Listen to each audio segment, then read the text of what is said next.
Okay hi. सो आज हम लोग देखेंगे पावर ऑन नो डिस्प्ले का इश्यूज़, जिसके अंदर हमारा लैपटॉप्स कनेक्टेड है, पावर ऑन हो रहा है, फर्स्ट क्लास पावर ऑन भी हो रहा है, ऑफ भी हो रहा है, लेकिन बट डिस्प्ले नहीं आ रहा है, आपका इंटरनल डिस्प्ले भी नहीं आ रहा और एक्सटर्नल डिस्प्ले भी नहीं आ रहा है। तो ये कंडीशन में हम लोग क्या करेंगे और हम लोग देखेंगे। तो ये स्क्रीन में अभी दिख रहा है वो फ्लो चार्ट है। ये फ्लो चार्ट में हम लोग देखेंगे कि किस तरह से उसको डायग्नोज किया जाता है। अगर आपका लैपटॉप पावर ऑन है, डिस्प्ले नहीं आ रहा है, तो how we can diagnose the laptop. So first, laptop is power on but no display, then check normal current on DC power supply. जो ये डीसी पावर सप्लाई है उस पर हम लोगों ने कनेक्टेड कर दिया उसको, एंड डीसी पावर सप्लाई में जो करंट है वो कितना है, मतलब लैपटॉप को ओपन करने से पहले हम लोग ये चेक कर सकते हैं, मतलब करंट कितना दिखा रहा है। If it is current is normal or not, that is a question. So suppose if it is the current is not normal, current normal नहीं है, तो आप लैपटॉप खोलो। अब ये करंट नॉर्मल कितना होना चाहिए, that is depend on again the processor. So processor, suppose अगर कोर स्टूडियो प्रोसेसर है लैपटॉप के अंदर और आपका करंट 1 एम्पियर तक दिखा रहा है अप्रॉक्सीमेटली या above, so that is a normal current for the core studio processor. Okay, अगर वो करंट वहाँ पे मेरा 500 मिली एम्पियर या 600 मिली एम्पियर दिखा रहा है, so that is not normal. अगर सब कुछ कनेक्टेड है इंक्लूडिंग हार्ड डिस्क, स्क्रीन है, सो करंट आपका 1 एम्पियर के आसपास पहुँच जाना चाहिए। अगर करंट यहाँ पे मेरा 200 या 300 मिली एम्पियर दिखा रहा है, that means not a normal current. Okay, so that is condition for the core studio processor.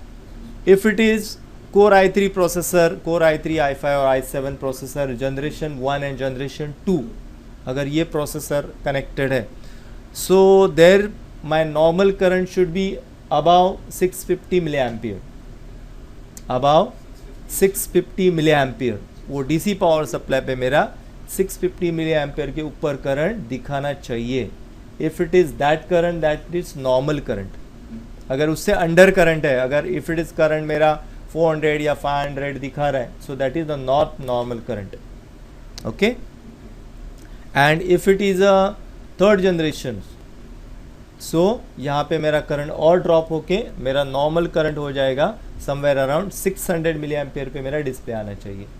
Third generation 600 milli ampere. And if it is fourth generation और fifth generation, then current reduce further, और current reduce हो जाएगा। DC power supply में मेरा current कितना आना चाहिए, somewhere around 450 milli ampere to 500 milli ampere current दिखाना चाहिए। So that is my normal current. So जितना जनरेशन बढ़ेगा उतना करंट मेरा पावर रिडक्शन कम होते जाएगा। सो that is my normal current. Okay, so if it is मेरा करंट नो है, अगर करंट मेरा कम है, सो मुझे क्या चेक करना है, check CPU and CPU core section. मतलब सीपीयू, आइदर सीपीयू को कोर वोल्टेज ही नहीं जनरेट हो रहा है इन दैट केस, मतलब अगर करंट मेरा 200 मिली एम्पियर दिखा रहा है, मेरा laptop power on first class हो रहा है, there is no issues, but and power off भी हो रहा है, बट डीसी पावर सप्लाई पे मेरा करंट 200 मिली एम्पियर या 300 मिली एम्पियर दिखा रहा है, that means the possibility are VRM section, CPU core जो सेक्शन होता है उसको पावर नहीं मिला है, तो करंट नहीं मिला है, पावर ऑन हुआ नहीं है, तो वो करंट आपका यहाँ पे कम दिखाएगा। सो आपको चेक करना है, VRM सेक्शन को चेक करना है, VR ऑन सिग्नल को चेक करना है, VRM चिप को चेक करना है, मॉस्फेट को चेक करना है। ओके, देन पॉसिबिलिटी कि CPU भी फॉल्टी हो सकता है, तो CPU को चेक करना है, CPU रिप्लेस एंड चेक। सो यहाँ पे हमारा करंट बढ़ जाएगा, सो हमें वो चेक करना है, राइट। द नेक्स्ट, अगर आपका करंट नॉर्मल है, ओके से कि करंट आपका नॉर्मल है, करंट आपका सपोज हमारा जनरेशन है, सेकंड जनरेशन है, सैंडी ब्रिज प्रोसेसर है, कोर i3 प्रोसेसर है, सेकंड जनरेशन, और करंट मेरा 800 मिली एम्पियर आ रहा है, which is normal. So I will go down, then replace RAM and CPU. यहाँ पे मुझे क्या करना है, लैपटॉप को खोल के पहले रैम को चेंज करके देखना है, ट्रायल, मतलब बिफोर डूइंग एनीथिंग। कोई भी लैपटॉप में अगर कुछ मुझे ज़्यादा चीप लेवल में उतरने से पहले क्या चेक करना है, मुझे रैम को निकालो, चेंज करके देखो, देन सीपीयू को निकाल को चेंज करके देखो डिस्प्ले आता है क्या। अगर डिस्प्ले आया तो फिनिश, आपका काम हो गया, राइट। अगर डिस्प्ले नहीं है, रैम भी आपने चेंज करके देखा, CPU भी चेंज करके देखा, still display is not coming, then go down and motherboard को निकालो, एक बार रीफ्लो करके देखो। अब ये रीफ्लो किस तरह से होता है, try to oven reflow, use a normal OTG oven, take a normal OTG oven, 28 litre oven, उसके अंदर मदरबोर्ड को थोड़ा पानी से वॉश करो, प्लेन वाटर से वॉश करो, एंड वॉश करके उसके पहला CMOS बैटरी, रैम, CPU को निकाल दो। उसके बाद मदरबोर्ड को धो के मदरबोर्ड को OTG ओवन में डाल दो। OTG ओवन का दोनों हीटर को ऑन करो एंड टेम्परेचर अप्रॉक्सीमेटली 125 डिग्री पे रखो, 125 डिग्री पे टेम्परेचर रखो एंड 20 मिनट्स के लिए उसको चालू रहने दो, 20 मिनट्स को उसको चालू रहने दो, 125 डिग्री 20 मिनट्स को उसको बर्न होने दो। 25 मिनट्स में चालू होने के बाद वापस check the motherboard, if it is display is coming then is okay, finish, आपका काम हो गया, राइट। डिस्प्ले अगर आ गया तो हो गया आपका काम। अगर डिस्प्ले नहीं आया, फिर भी ओवन रिफ्लो करने के बाद भी डिस्प्ले नहीं आया, तो go down, check PLT reset. PLT reset that means the platform reset. अब ये PLT रीसेट किस तरह से आता है वो मैं आपको यहाँ पे एनिमेशन में दिखाता हूँ। See this one is a PLT reset, this one is a processor, PCH, SIO, BIOS, RAM. These are the main chips on the motherboard. Okay, so PLT reset किस तरह से आता है, PLT reset जब VRM section, जो CPU core section, इसको जाके power okay जाके बोलता है, सी इन दिस एनिमेशन, ये पावर ओके जाके बोलता है, तब VR पावर ओके जाके बोलता है, that this SIO generate EC power okay signal, SIO generate a EC power okay signal. EC power okay, that means all powers are okay, सब power okay, उसका मतलब वो होता है। सो वो सिग्नल आया, दैट मीन्स सब पावर सप्लाई ओके, तो उसको चेक करने का EC power okay. Okay, EC power okay आने के बाद वो EC पावर ओके जो सिग्नल है वो जाएगा ये PCH को, saying that PCH power okay, that saying that कि your all powers are okay. क्या जाके बोलेगा, your all powers are okay, ये जाके किसको जाएगा, PCH को। And now PCH got the confirmation signal, PCH will come to know that all powers are okay, power are stable now, सबको power मिल चुका है, power are stable, and then within a few delay, थोड़ा delay लेता है वो, and within a delay वो एक सिग्नल को जनरेट करता है, and that is called the PLT reset, platform reset. और ये प्लेटफॉर्म रीसेट करेगा entire motherboard including the processor. Okay, तो प्रोसेसर को भी रीसेट करेगा, and this signal we can check either on debug card और वाईफाई का जो कार्ड है, वाईफाई का जो स्लॉट होता है ना, उसका पिन नंबर 22 पे हम लोग उसको चेक कर सकते हैं। वहाँ पे 3 वोल्ट आना चाहिए, वाईफाई कार्ड के पिन नंबर 22 पे 3 वोल्ट आना चाहिए। वहाँ पे 3 वोल्ट आया, दैट मीन्स मेरा PLT रीसेट जनरेट हुआ। Even this signal we can check on the SIO also. SIO का LPC जो बस होता है वहाँ पे ये PLT रीसेट सिग्नल होता है, तो you have to check the SIO को कौन सा पिन है, वहाँ पे आपको 3 वोल्ट आना चाहिए। सो वहाँ पे ये 3 वोल्ट मिलेगा, that is called the PLT reset. Okay, so यहाँ पे मुझे क्या मिलेगा, PLT reset. So PLT reset आना चाहिए। अगर PLT रीसेट नहीं आया, वापस हम लोग यहाँ पे आते हैं, अगर PLT रीसेट मेरा नहीं आया, सो मुझे क्या चेक करना है, PCH पावर ओके, जैसे हम लोगों ने यहाँ पे देखा, हम लोगों ने देखा कि CPU से VRM सेक्शन से मुझे पहला कंफर्मेशन आना चाहिए, उसके बाद मेरा SIO एक सिग्नल जनरेट करेगा EC पावर ओके या PCH पावर ओके, और PCH पावर ओके ये सिग्नल PCH को जाने के बाद PCH PLT रीसेट को जनरेट करेगा। So you have to check that way. Okay,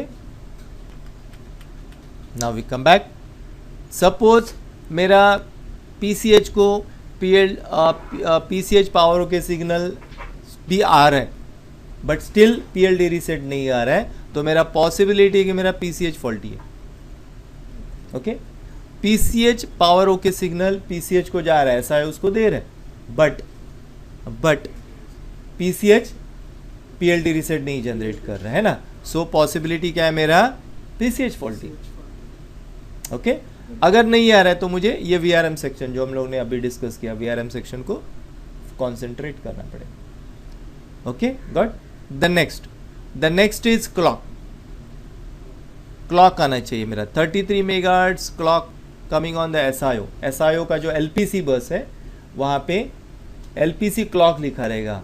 कोई भी एसआईओ पे जो भी मदरबोर्ड है आपका उसके अंदर एलपीसी क्लॉक लिखा रहेगा। वो एलपीसी क्लॉक पे 33 मेगाहर्ट्ज आना चाहिए। वो 33 मेगाहर्ट्ज अगर आ रहा है या नहीं आ रहा है, दैट इज अ क्वेश्चन। अगर वहाँ पे क्लॉक नहीं आ रहा है सो मुझे पीसीएच को पावर नहीं मिलता रहेगा, या पीसीएच को जो 25 मेगाहर्ट्ज का क्रिस्टल है वो प्रॉपर काम नहीं करता रहेगा। सो आइदर पीसीएच और क्रिस्टल उसको मुझे चेक करना पड़ेगा। Okay, so in this diagram यहाँ पे ये जो क्लॉक है वो क्लॉक कभी आता है जब इसको ये सिग्नल आया, उसके बाद ये जो क्लॉक सिग्नल है यहाँ पे क्रिस्टल रहेगा, वो क्रिस्टल से फिर ये क्लॉक आएगा और ये क्लॉक एसआईओ को भी जाएगा as well as a processor को 200 मेगाहर्ट्ज जाएगा। That is a different, but यहाँ पे 33 मेगाहर्ट्ज मुझे यहाँ पे आना चाहिए। अगर ये आया मतलब मेरा सेकंड क्राइटेरिया कंप्लीट होगा। अगर ये नहीं है तो मेरा पीसीएच फॉल्टी हो सकता है या फिर क्रिस्टल फॉल्टी हो सकता है। राइट।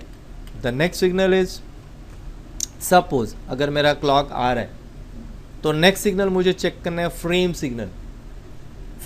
ये फ्रेम सिग्नल भी एसआईओ पे चेक करना है। ये सब सिग्नल एसआईओ पे ही मुझे चेक करना है। फ्रेम सिग्नल को चेक करना है। The frame means CPU is responding. वहाँ पे 3 वोल्ट का ऑसिलेशन, 3 वोल्ट का पल्सेस मिलेगा। ये clock and frame signal we are to check on the oscilloscope. Multimeter से चेक नहीं होगा। हाँ, इसको हमें ऑसिलोस्कोप से चेक करना है। तो फ्रेम सिग्नल को मुझे स्कोप से चेक करना है। अगर फ्रेम सिग्नल मेरा नहीं आ रहा है तो सो द पॉसिबिलिटीज की, द फर्स्ट पॉसिबिलिटी कि मेरा प्रोसेसर फॉल्टी हो सकता है। इफ क्लॉक आ रहा है बट फ्रेम नहीं आ रहा है तो प्रोसेसर फॉल्टी हो सकता है या फिर पीसीएच फॉल्टी हो सकता है। Only the 2 possibilities. राइट। अगर फ्रेम आ रहा है सो आई टू गो डाउन। अब फ्रेम सिग्नल देखो किस तरह से आता है। देखो फर्स्ट मेरा अगेन रीसेट, क्लॉक आया, उसके बाद जैसे उसको सीपीयू को रीसेट मिला, सीपीयू स्टार्ट एक्टिंग, सीपीयू का डीएमआई बस काम करने चालू हो जाएगा। वंस द सीपीयू का डीएमआई बस चालू हुआ उसके बाद ये बायस को एक्सेस करेगा और उसके बाद ये फ्रेम सिग्नल आ जाएगा। तो ये फ्रेम सिग्नल मुझे दिखेगा। तो ये फ्रेम सिग्नल यहाँ पे मुझे दिखना चाहिए इस तरह से। The pulse is like this on the oscilloscope. अगर ये सिग्नल आया that means this both are working fine. The next, अगर मेरा फ्रेम आया सो मुझे नेक्स्ट सिग्नल चेक करना है कि बायस जो पीसीएच बायस है उसका पिन नंबर 1 एंड 2, उसका पिन नंबर 1 है chip select and pin number 2 है रीड। पिन नंबर 1 क्या है? Chip select. That means when PCH access the BIOS, उसको पहला वो एक सिग्नल भेजता है एंड देन वो रीड सिग्नल भेजता है। सो ये रीड द बायस को रीड करता है वो। ओके, सो वो मुझे बायस का पिन नंबर 1 एंड 2 पे चेक करना है। ओके, अगर देखो ये हम लोग वापस एनिमेशन में आते हैं। देखो ये डीएमआई, देखो कैन सी दिस वन। ये पिन नंबर 1 को उसने चिप सिलेक्ट किया और यहाँ से उसने डेटा को रीड किया, सिलेक्ट किया, डेटा को रीड किया। ये सिग्नल मुझे ऑसिलोस्कोप पे दिखाएगा। अगर ये दिखाया मतलब मेरा पीसीएच अगेन वर्किंग फाइन। मेरा पॉसिबिलिटीज है बायस, मेरा बायस करप्ट हो सकता है। सो मुझे क्या करना है फिर? अगर ये सिग्नल अगर मेरा परफेक्ट है, अगर ये सिग्नल नहीं आ रहा है तो पीसीएच फॉल्टी। अगर ये सिग्नल आ रहा है सो मेरा बायस को मुझे फ्लैश करना पड़ेगा, पीसीएच बायस को मुझे फ्लैश करना पड़ेगा और पीसीएच बायस से फिर प्रॉब्लम सॉल्व होना ही चाहिए। This is the last section. In this way we can repair power on no display motherboard. Thank you very much.